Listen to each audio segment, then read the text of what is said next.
Tatou te talo. Avatu ia te oe le viinga. Fafo ia te oe le whaamanu. O mātou noto. Ele lei oe au wa e whaamabau lo walofa. Mai lea tōpulanga i lea tōpulanga se ia. O mai lea le ia le nei tu asu.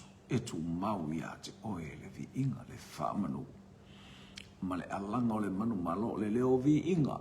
Ia vi le suafa. O Yesu ke riso lo mato wali I mano mato fala. Ia vi le suafa le tama. Ia vi le si ufonga o le anganga pai. Aftai mo nei vaenga o le aso mo ilu lofu no uanga nele. Kai lau taita inga mato wala au. Anga nele mai lau o fio mato tala ia iau whamu. Ianga lunga o penga ta whailang. Whamu ia ina iu mato wa inga whalongo o le tino ke riso. O le whanau o le whatotu. Ka tala e la ua fia wa I mātou na mātou whaitau lau tuspa ia mo mātou whasoa. A o le mana o loa nganga pa ia e moli atu, e moli ane, e moli ifu, e moli mai o mātou loto. Mātou te I loa ai mo mātou popoto ai. Tasi mai ele nei vaenga o le afi. E o me o mai lovi inga o Yesu. Amen e ma amen. Ia whatala whātu le malo sa moro watu no ele ngata I leo le ainga o le whātu tua. Le ainga o ke riso le nei vaenga o le afiafu tātou mo I le lofu mo le anga le lei o le atua. Haleluia, lo manu ia le tau isa mo nei. Nei le anga le lei o le atua. E ui en wha malo mai nei ti munga palas fo ina I uwanga I se taimi ele o le se timu tele ia e whaftai I le atua o nana whamanu ianga I lunga o lana whanau. Le mole atua I le nganga whaftai tele isi o tātou a inga mafuta. Malo le pale, ia malo fo I le ono sai, malo whaitau tu spa ia malo fo I anapongi, whaftai I lo tātou loto I le atua, ni umalama. Haleluia, ona fionga mana le atua e whaamalo si ai I tātou. E waenga o lau poro kalame, haleluia, taula ngā fiafi.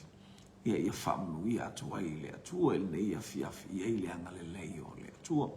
O lea ta au maia le fe au lea, haleluia, ma lea fionga pa ia le atua, brace card.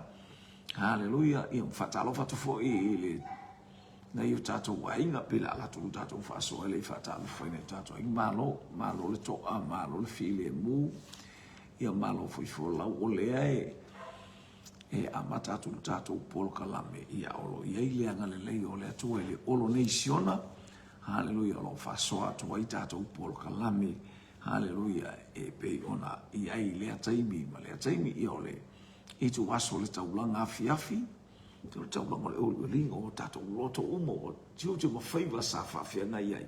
Sa tu ina atu fo I le taape atu mo le taape ane le taape ifo mo le angai mai.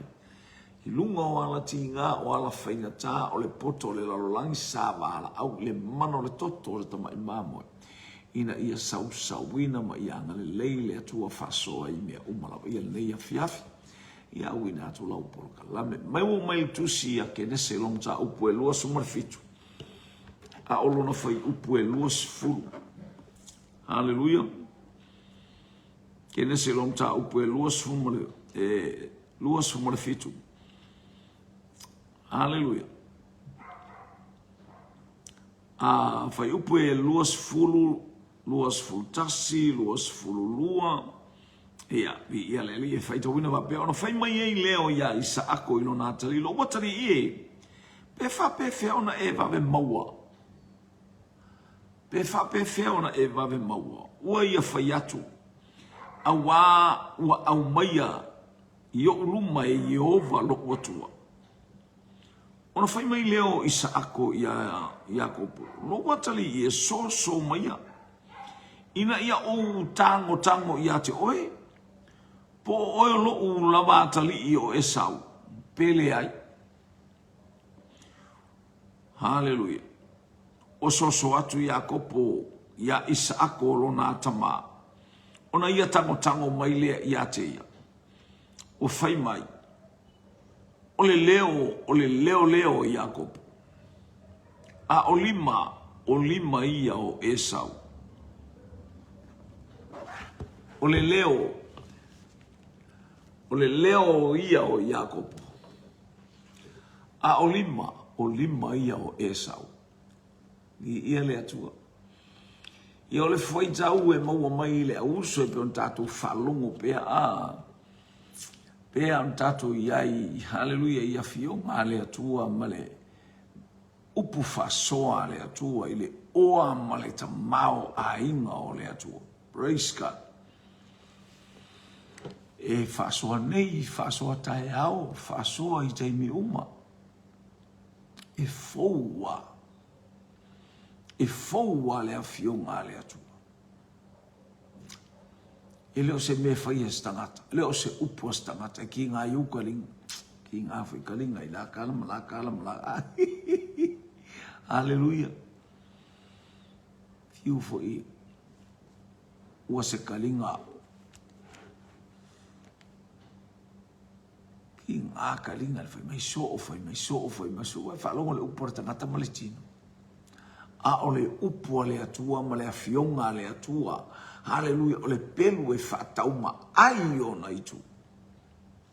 E te whaalongo pea i le oa ma le tamao a inga o le atua.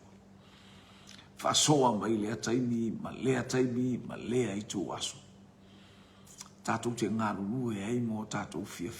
O le tala māsana. Tala i whana o le to ina o Isaako. Tamaiti e to lua. Hallelujah. A o le mele fia moli ma le fe au le fia moli le tu aso nei. Hallelujah. O leo fia whalongo i ai tangana. O leo ese o tātou whalongo nei i ai. O te tutulia mo wawa i tunga po le afo i lau whalongo i lea i tu ai ngā leo, ma lea i tu ai ngā leo, ma lea i tu ai ngā leo. Wa ye te mi tātou te whape, so e makua si se ke le mea whai e le atua. Hallelujah. O le se vai me e whai ka mai kia le whekau i ngā mai tuspa i awa.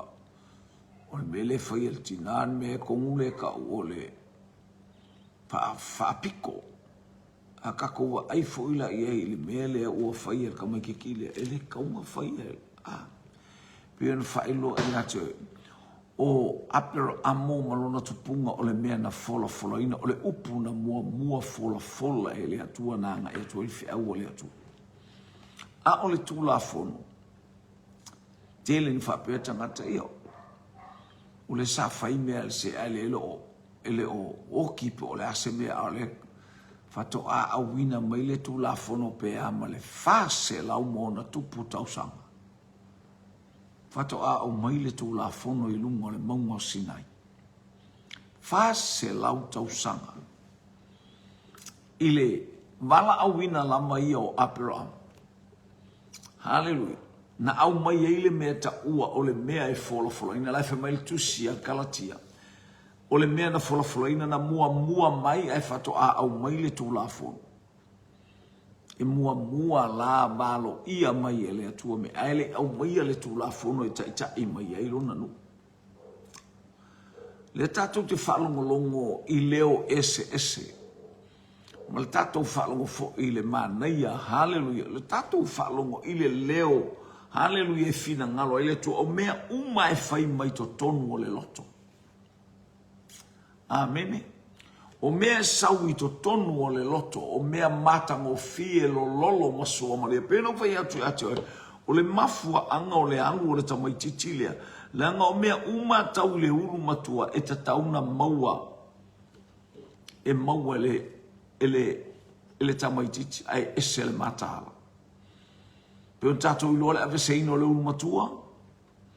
Ne ua oma i wa fesoa soani mailo na tina waile i whaalongo i ako po le whapea mai al toi ina ilo nātali i matua lea.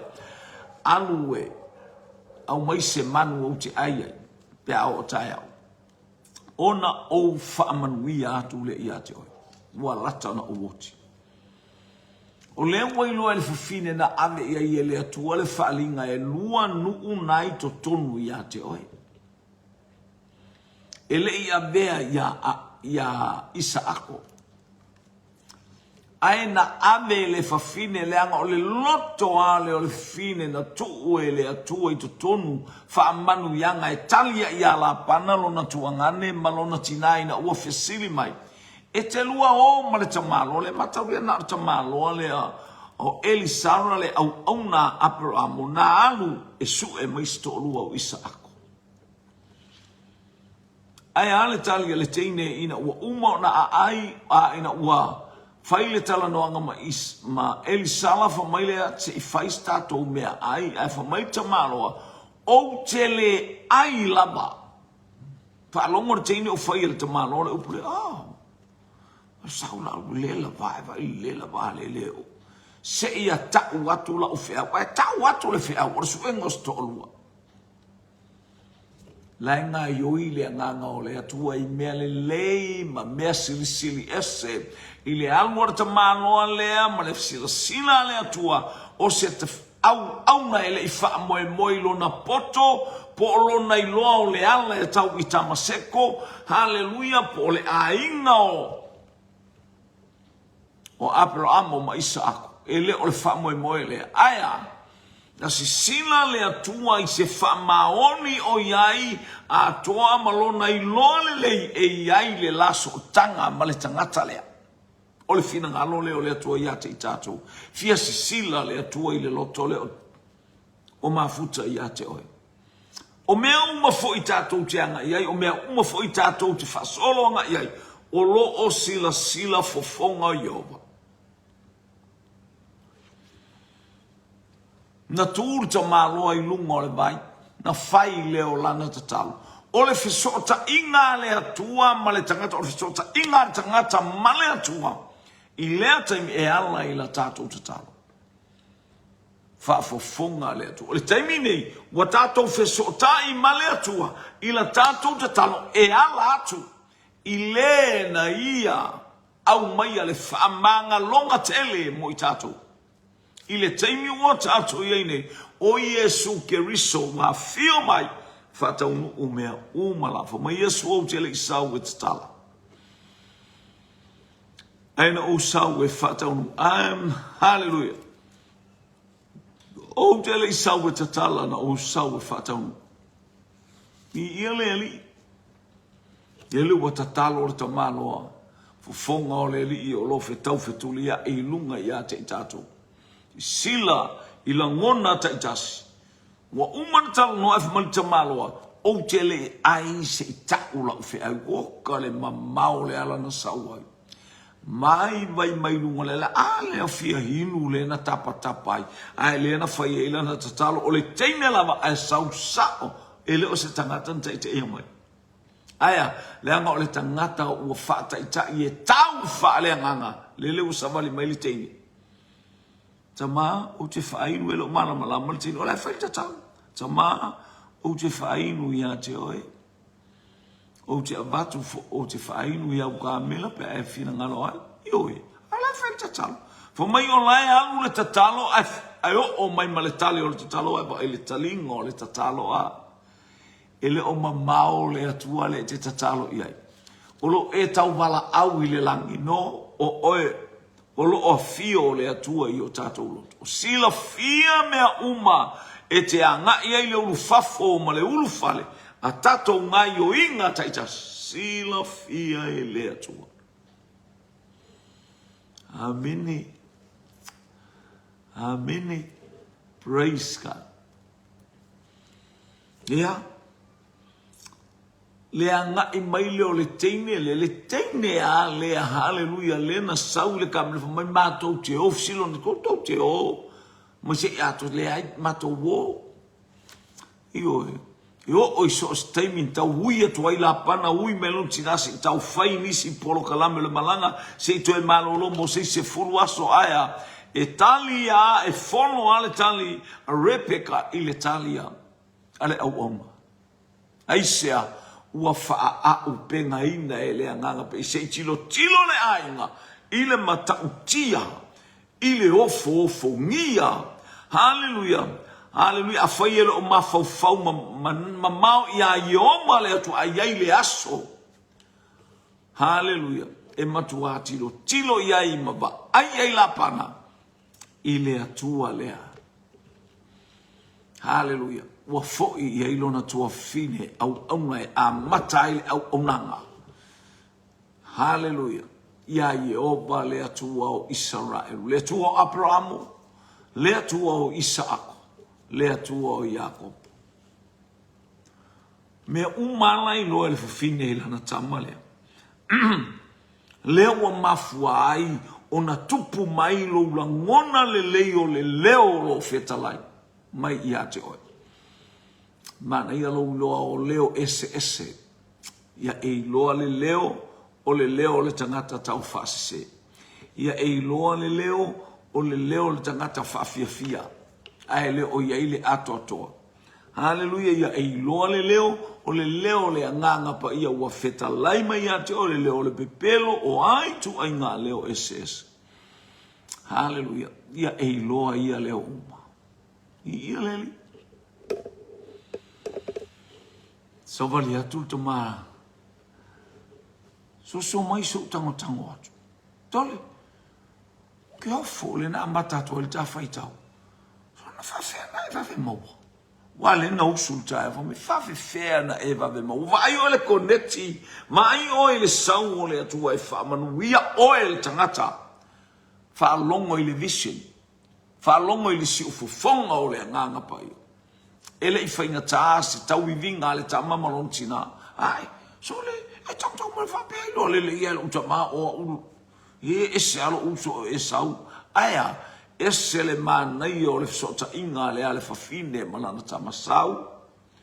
O te whaia mea uma. Aisea, le anga leana ia i loa mai le langi le fe au ale atua.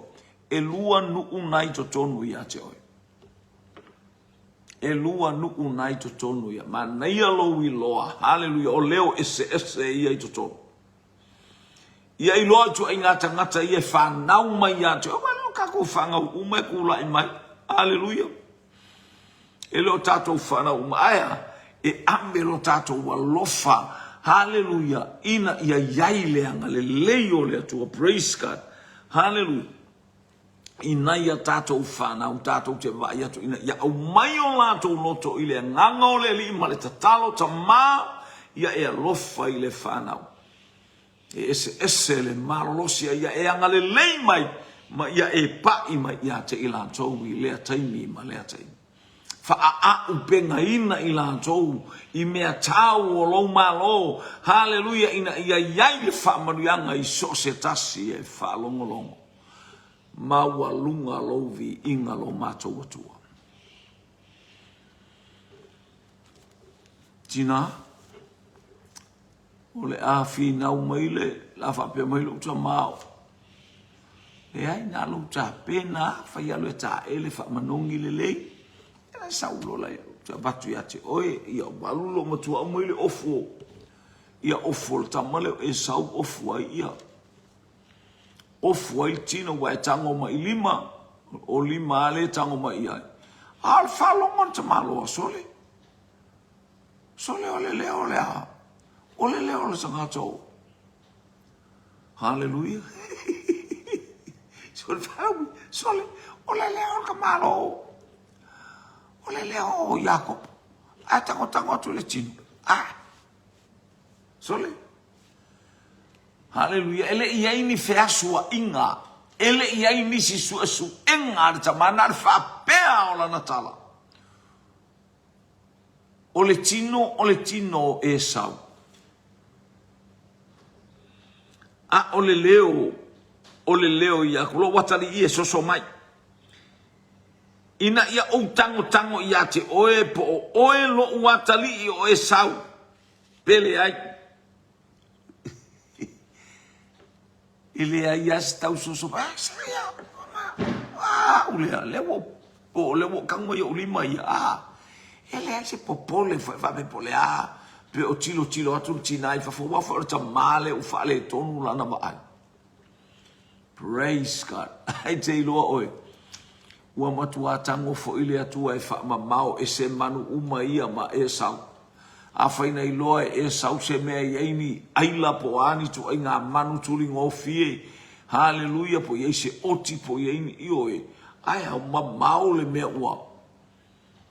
Maule me ia. Ia manu aisia o la ua ave ese le atua. Ameni. La ua ave ese le atua. Teilo ole atua ia i bea uba. Teilo le tala iona. Ha o mai e tongia ula leva. Teilo e tongia tu la leva ala o tu ale tongia uele manursa. Na lu ese au iona o la lele ionga ilunga leva o hako ila lo le awali ia. Hallelujah. Aya va atula awali o ta wa malule sami. Ai palasi ai va atunga o ka mai si o le ai lunga. So le wa ku mai ionga. Wa fai ka wala wala mu pala ele ai iona. Aya praise polo kalame le atua ile loa e setasi. Ai tato tu faftai ile atua.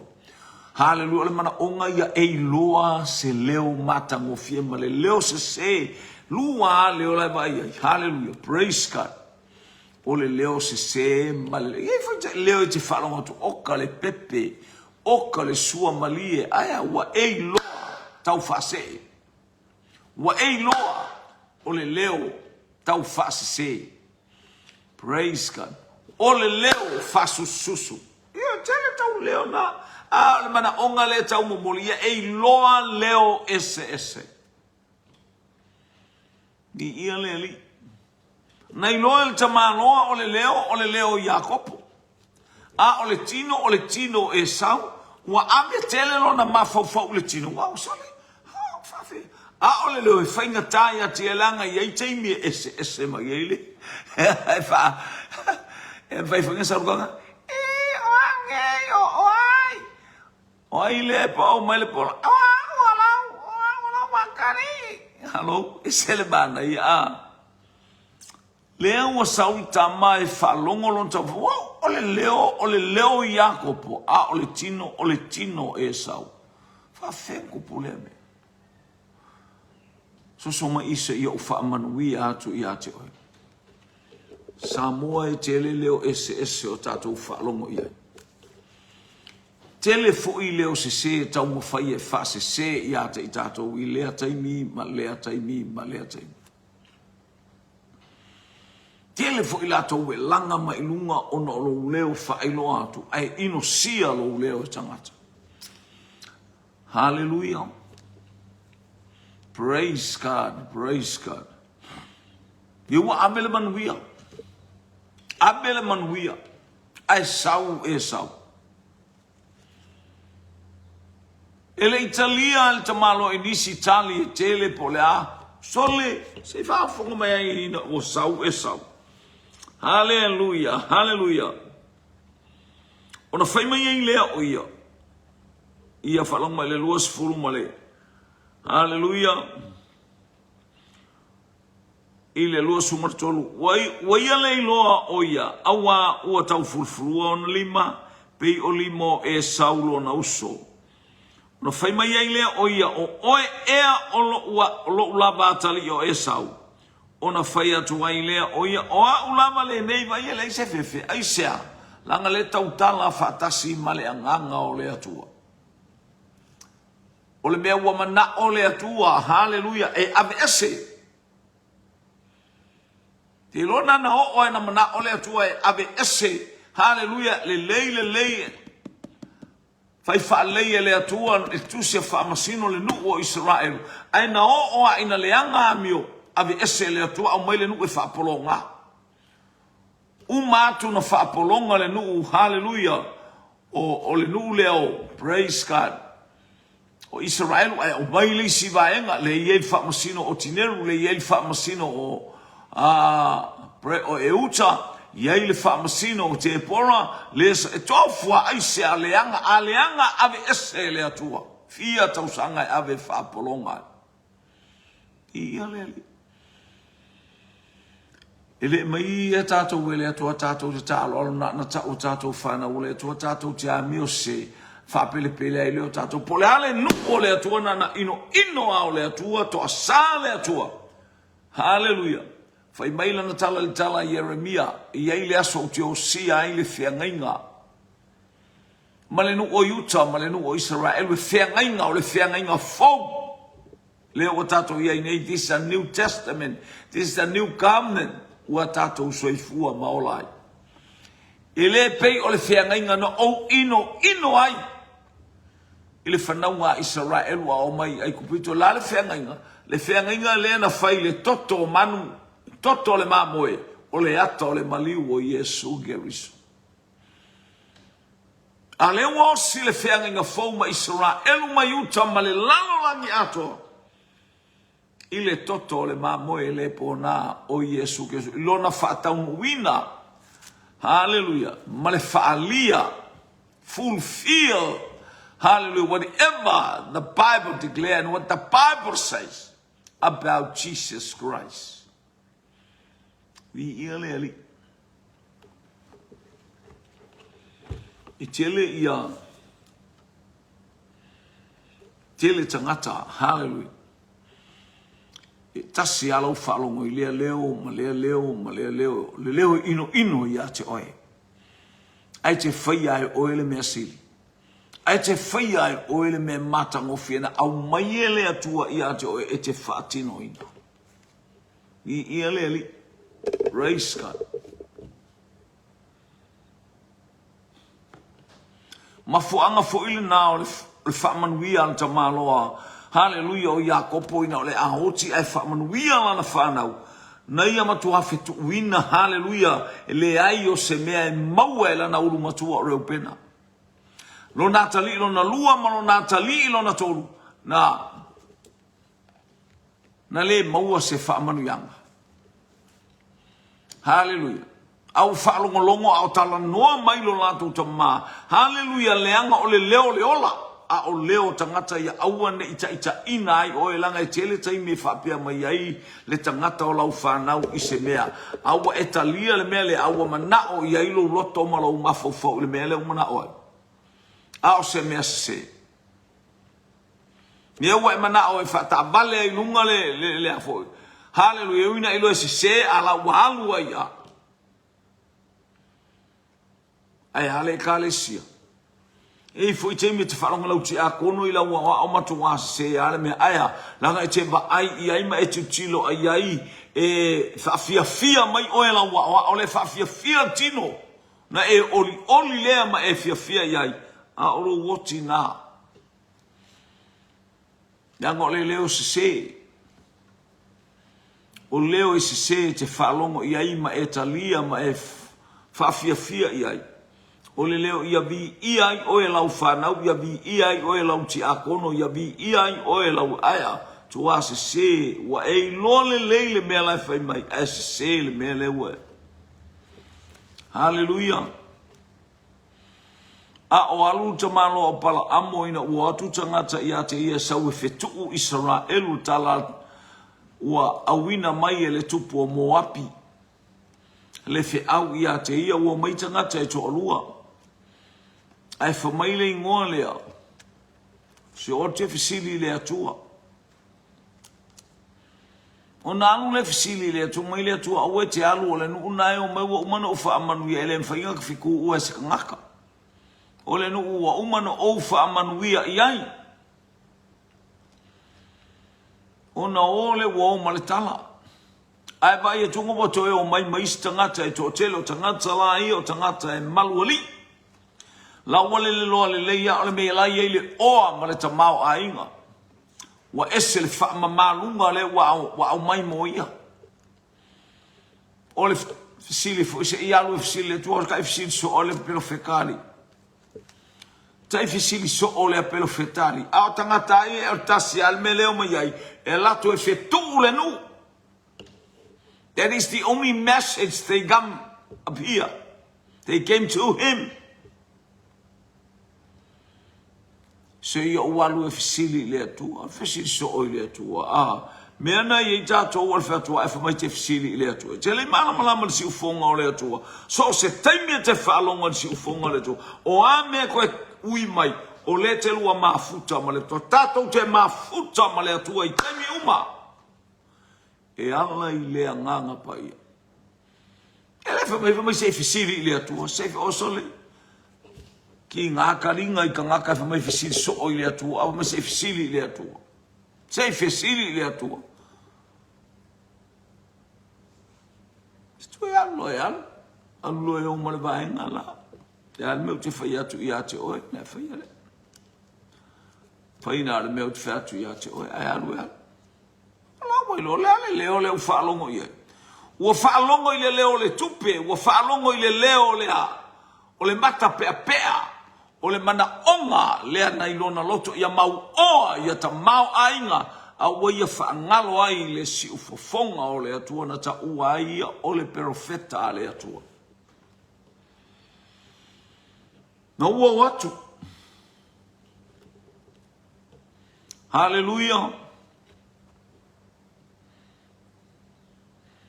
Na ngona le leia tua ele asini ina o fe me ia ile awala o faso solo atu le awala ina baiti pe tua ma ile la utele o atu o baiti e tasir tangata o fele faina o fien sol fano se lua ponta le wan watu wai un tau fa fiofia tu aya o le ba sa mate le awatango mai le angelu toso mai laila ngona atu ele asini le leo o le atua, le leo le angelu.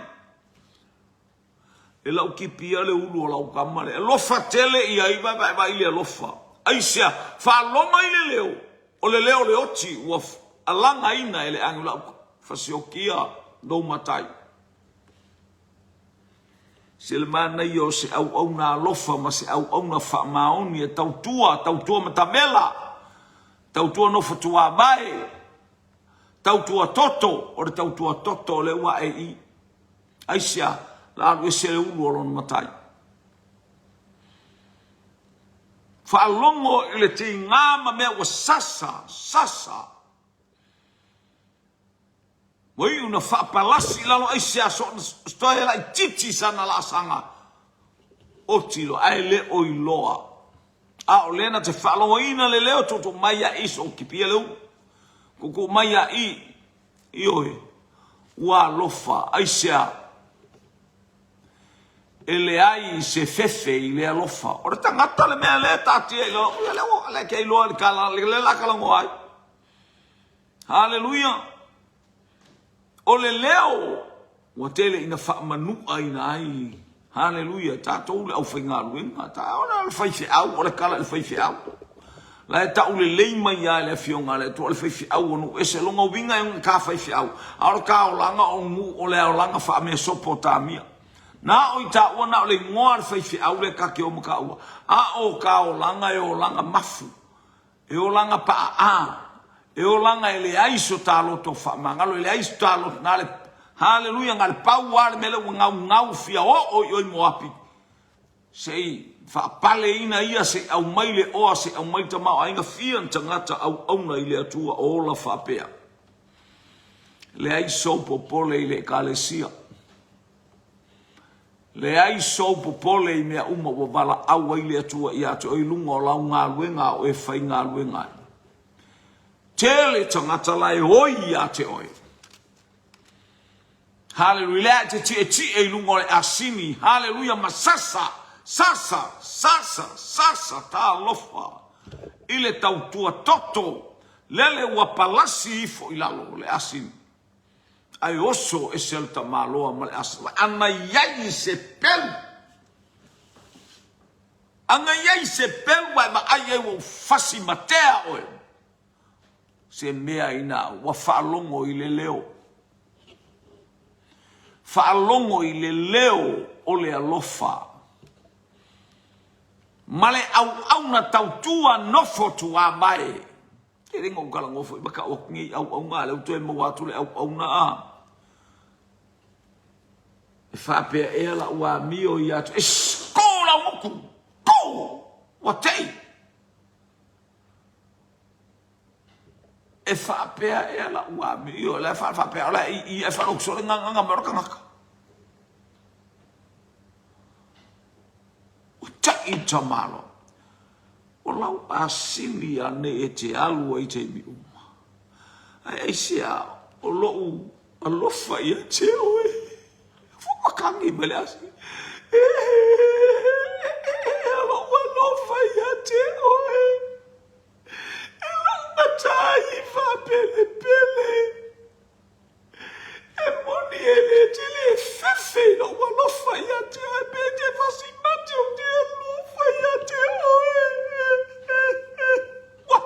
ka malo le ia kunga. So le o ku mai le angelu. Ia wala. Ue mai la ia yu te le fefe. Aleluia le fefe le alofa. O kai awa tei. Ana le alo ese lau asini ana le whapalasi lalo lau asini. Ia ka alofa ia ke oe. Wale ilo profeta abale bale ba ilo ting po. Le leo tautala, le leo. Falongo le leo, le leo le tautala. Saya baik ama falongo le leo sawa. Fia ni leo fapeo na faito tonu o lona ainga ma to tonu o le aia. Hallelujah ile fana. E maise le ainga o le atu. Hallelujah. O tautala mai. Ua tautala mai le asini. Hallelujah.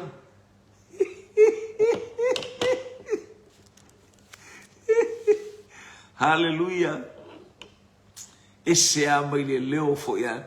O e tatala mai le asini. O e tatala mai le asini. Hallelujah, malanga fatupu a Yesu mai o e tatala mai le asini. Le la tatu atu del malanga fatupu a Yesu le ausare la sauni. O e tatala mai le asini. Hallelujah. Afa iane sesi. Po le ale mete lua lote ai le asini. Ia lua fai atu iai ua mana o iai le ali.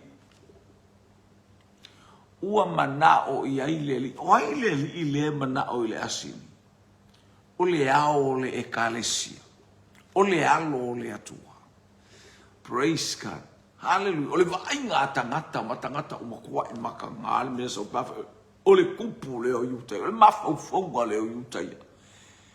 E le i whaalongo yutai. Mawhaitau yutai le tala Sakaria. Jerusalem mai. Whaea o tōu. O lo tau tupu le nā. O lo o tie atu i le asini. Whaalongo i le leo le afionga le atu. Whalongo i le leo le ola, le leo le upua le atua, le wow. Paua leo le mena matatala le asini o le upu. Paua leo le mena tatala le asini because of the word of God. Just mention the name of Jesus. And the word of God is Jesus Christ. O le upua le atua o Yesu Keriso. Amini. Le leo le ola. E fai maita ngata e tatala, a matana la tatala.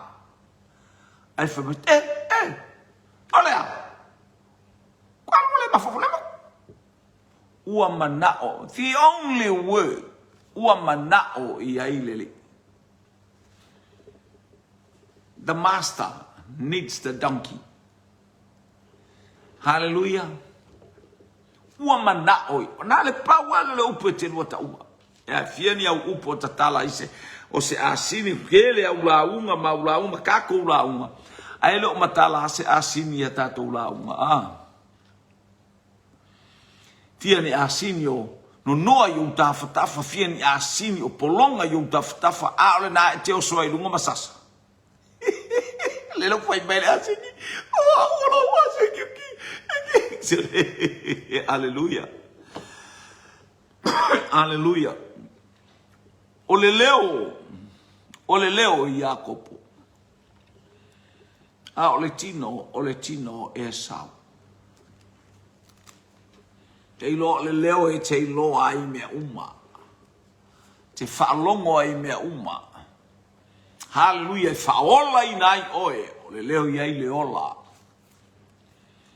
Hallelujah. Ma le leo e whai upu ai tangata.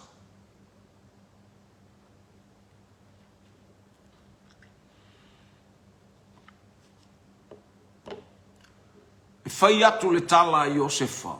Na whai lau miti.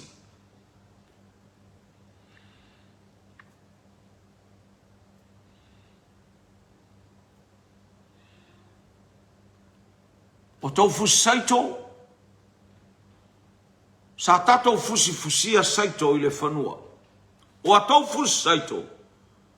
Ua ifo mo tutu i lunga ma ifo mai i lau fusi saito. Ala e tu lau fusi saito. Ale mea mo i ale mea ngama ai e kakaila na biti. Oia ba i le ika. Oia ba i le ita o le auso.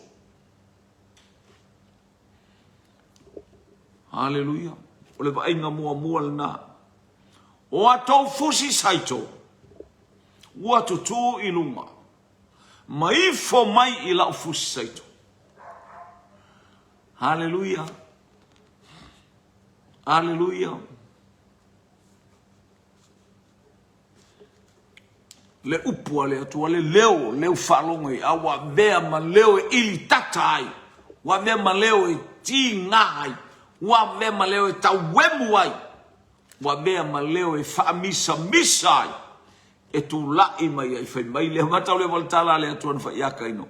O lo ta oto mai le whai toto a le anga sala. Hallelujah. O lo ta oto mai le whai toto a le anga sala. E wai atu fo i lo loto e. Se a le mea ua e wha uai. Ia le ali. O a mai oe. Te le taimi e te whaitala i le stangata whaitala le anga i le stangata e tupu alo na o langa. Le anga o le o langa mai a ke riso o le o langa e tupu fa mai ane. O ia e tupu e tala no ia ke riso a whaifo i o lo o langa. Hallelujah e mawaa ia ke riso malana whaolatanga. You need to grow.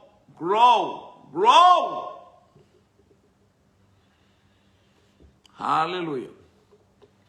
O ia e tupu pea.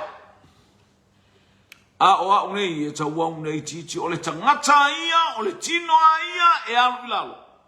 Hallelujah. A o ke riso malona malo e tupu pea. A whaina e te ia ke riso i te mi uma. E iai ti ngā, e iai whainga tā, e iai mea uma e si o mi ai o e aia. E wa ai e whaima ba ai ngā tangata o e tupu. E tupu pea. Nanga e mai a ke riso le poto e mai a ke riso mea umalama. Le e whaasawali e le soifua mao tato uolanga. Ele lei le atua i taimi umalama. Praise God. Hallelujah. So e whaifo i leo le isia o miti. Matauliela o le miti mua o le tala noa. Hallelujah. Ia Yesu male ainga o Israelu. Le anga tamaitia na tupu mai eile ingoa Israelu. O le whanaunga Israelu. E tupu mai tamaitia. Se ia o lama ilo na whataunuina. La le watutu mai le au satu kai o le au farisaio. Le hallelujah le au tusi upu. Hallelujah mai lato uma. Le au osi taulanga sili. O toia ina mawhai taulanga. E mai tu a inga ese o Israel. O le nuu. O i tu a inga ia tu tupu mai tamaitia. Hallelujah. Le tala noa ia Iosefa. O le ata o Yesu Keriso. Hallelujah. O le ata o le ulu matua i le a inga. Le e sau le ulu matua o le a inga. Hallelujah. O Iosefa i le ata inga. A e sau le pole. E ia te ia le toto o le ata o Yesu Keriso ia iuta. Ameni. O ia tamaitia to alua o iuta e mafuai le laumua o Israelu ia Yerusalem atala noa ia Yerusalem atala noa ia iuta. Ai atala noa ia Samaria e tala noa. Hallelujah. E tala noa ia Iosefa. Praise God. La iai ata o le ulu matua o lo iai tu a inga e se fulu o Israelu o le ulu matua lea. Tala noa ia Iosefa e ui lama ina matua a e ui lama o ia o le tofi o le ulu matua a o lea u i le lima o iuta le pule. O iuta o le mam o le leona ta anoa ia. E le mamae ele avesea le to'o pe se fulu i tu ainga Ma le pule o loo ia yuta le to o ia o le pule. Hallelujah. Se ia maliu mai Saulo. O le ale winga se ia maliu mai Saulo. Le ainga leo Israelu i tu ainga e se fulu. E au mai e tu ufatasi. Hallelujah. Tu fatasi atai. Tu fatasi ala ia Yesu Keriso le ali i marifaola. Mori mau eskielu la awelua. Hallelujah. Te tu fatasi. Tu sileisi la au le ngoi Josefa male ainga uma o Israel wa ngoi ya wala to wo ya. Tu sileisi la au le ngoi Yuta male ainga uma o Israel o ya. Te tu fatasi ia la awelua. Hallelujah. O lato tupu e tupunga mai ya Yesu Keriso. Ni ia le ali. Ele leile atua e mamalu masili sili esi. O le leo lo uatali i. O Jakopo, o le tino Iesa. O le leo e olai. O le leo o whamanu yanga.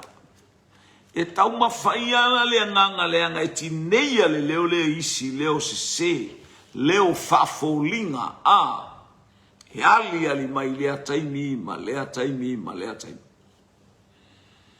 Praise God. Hallelujah.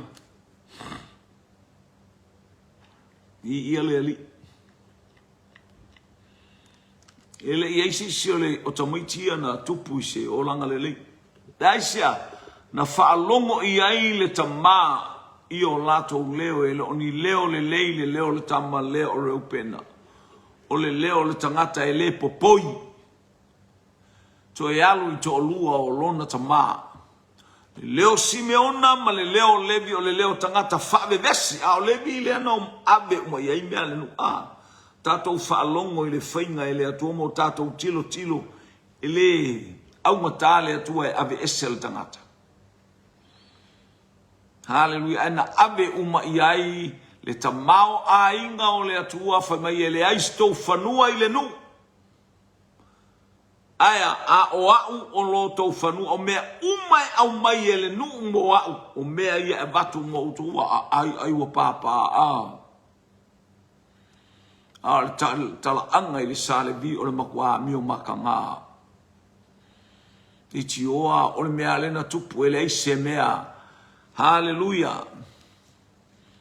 Praise ele aise mea faui lalo le la o le mea na tupu e toe tupu o le mea na whaia e toe whaia. Le aise mea fu ao sewa ya Keriso o le tangata faui. Praise ka Samoa. Ta walongo le pole atua le nei a fiafia o vatu le ato le ola. Le ua vatu le ato le ola i tonu le ainga. Aya, wa whaima leo e ino sia e le ainga. Wa whaima leo e ino sia e o nauso. Matua soli mai. Matua iai le loto male ma le loto le anga. Le maua se sota inga le whape nā le te leo me te avea i lunga o lau tali tonu o le upu lea le atua e tauna whaola ilo wa inga e tau. Ma lau mauti no le upu nā mai e ola ilo wa inga le o tau e leo. O le ainga le. Ia le wala tu le ainga o le tamā. Ma le ata leo le sau o Yesu o le afio mua mai leo Yesu. Whanau mai o Yesu e lofa i eilon tamā, whai mea lelei. Su i le ofu e ave mo Josefa, ai sea e pele i le tamā. O le atau Israelu e pele, o lo uatali i pele le nā. O te fia i ate ia. Hallelujah. Le siu fofonga ua momoli mai. Ina ia whaalongo ia i tangata uma. O lo watali pele lena o te fia i ate. Ni ialeli. Ele leile atua i teimi umalama. Praise God. Hallelujah. O le miti lona lua.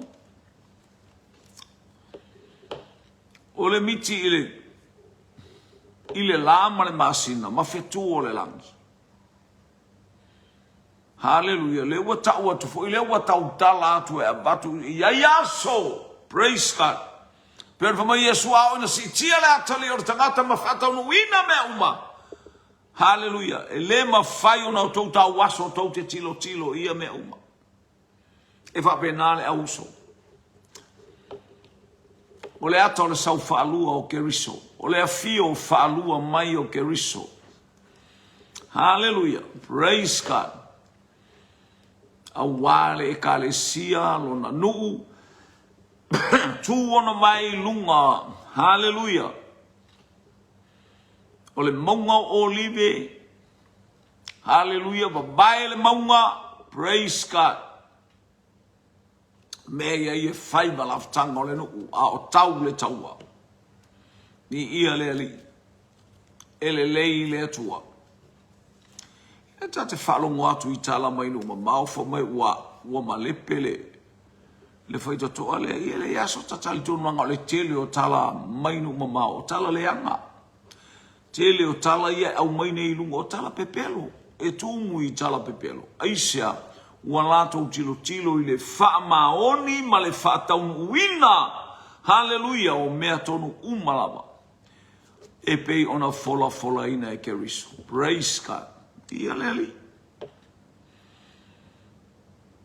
O le leo o Jacob, o le tino Esau. Si leo e tele le whamisa a. Au ia iuso Yesu I le mata upu e fitu o le tusia. Le tusia e fitu o le tusia Ioane mata upu e fitu. Evangelia. No maila wali ia e vai taua le mua e tau mai le fai upu e lima. Ma le fai upu e ono. Saua I lunga e tau mai lalo. E te fai taua I tala le awali ia le tau fai e pusi Yesu. E tau ma fai le awali e fa oso Yesu ma lato utala o tala le anga. Hallelujah. Wale lato wa ai le soifuanga o Yesu miraculous. He is a miraculous God. A miracle working God. O loo ma ai I mea uma matilo. Hallelujah. Maile mata upu. Hallelujah. Mua lo talanoa I le malama o lo talanoa. Hallelujah. Au ilato uma natalia o ia mafatuatua I lo nasuafa. Fa mai o le taimi o Mose o le tulafono. O le taimi o Yesu o le whataunu uina o mea tonu saun mata upu e lua. O loo I le tala I kana. Hallelujah, ile vabenga na fai Yesu ikana I Galileia male ano noa I Saul mata upu e tolu tala noa mal forsaio o Nicotemo. Saul mata upu e fa, hallelujah, lele ua tala noa Yesu le fafine Samaria. Hallelujah, o le ata o le ekalesia o le fafine, hallelujah, maona to olua e ono, ana le Saul e numero fitu, e nate le ilo le ola. Saul lo e numero fitu. Hallelujah. Whainu o ia I le ola e whababau. Praise God. Tala noa ma le mata upu e lima le utala noa. Hallelujah. I le ta elenga I pe tesa ma le tangata nofo le aise me whaia. Whaalango I le whatua tuanga se. Hallelujah. Wa leban tauna malolo a. Le whapea I or sa pati o lai. Ni ia le ali. Tisudu ia lunga abela umwe. Na lai ona su e Yesu se o atu le mata upe ono la su e au vaenga ia se mea e fasioti a Yesu fai mata ula e fitu lele ua ama o to e ono aso o ile tau saminga o le paseka deu fo mai tauna e alu langa tau ana lau iloa o ia a fai e fia mau el tangata lau iloa falongo I le leo e tala no ai tangata I leo se leo ele ai se ola. Leo e tau fai e tau suai. Ma Yesu o tau. I se mela ualu ai fua. Ui tilo u fialu na paseka. Ioi. A o Yesu o le paseka. O ia o le toe paseka. Le fatali ai se ia fofala. Hallelujah. Pei o le talisuanga I le afe au pito alunga le toi paseka na whai ai. E whatali ina ua e le whali e Yesu lona a ngai atu le isiala. O la tūna le nofo ama whai upu o Yesu wa uma manga ala o le sauma I Galileia. Kolosi atu Samaria se ia o Utaia. Hiola tu yala fo ia ia tau sa ilili a o Yesu o ia o le ala. Wa unei o le ala o le upumoni o le ola ele ngata ina sila fia Yesu mea umai to tonu olona nuu. A o ia o le ala whapitua mo oe mo au. Tātou te uia. Ele le ile atua I taimi umalao. Ia leli. Praise God. Olo mo mia et le leilo whaalongo I leo. Le leo tau whaase e o nouso. Hallelujah. Praise God. Hallelujah. For mai Yesu, for mai Ioane, ina uwa aya Yesu, o ia e tupu pea, a o e tau wau ina iti. No tala noi le tino, o male anganga e tupu pea le anganga, te lo pea wha le anganga o tato ulanga toi wha manatu ia te o em toi fautua ia te a wha le anganga o tato wanganga e tupu. Increase, more and more. Wha le anganga. Fua atu, ngata I tapu vai. Fua atu, wa ngata I tuli vai. Fua atu, wa ngata I le sulu ngati. Toi fua atu, wa I uina au. Ole ale winga ole, walele. Nangalale wa ilele atu. Hallelujah. Lale wa ilele atu ilunga ole bai. Ilunga ole anganga pa ia. E increase lo wolanga. Hallelujah. Famanu yanga ale atu o ai. Taya. Ai ale taya. Ele o loa o estangata malos. Hallelujah. Ale taya oi se matangi ale taya oi ni ngamu fatia umole ola nei. Ele loa o itato o ni tangata malos. Falongo ile si ufonga feta lai mai o le atua I lea taimi ma lea taimi. Manuia I lau sabaring. Apa tu lai atu e praise God. Hallelujah. Hallelujah. Tu la ia sabali lo. Ia ile anga leo le tua I lau falong. Faulu tatou falong. Io tatou lolo leo se male feta lai mai o le anganga pa ia. Whamuia le tua le nei afi. E ala ia Yesu ke risolo tatou wali imalo tatou faola. Amen.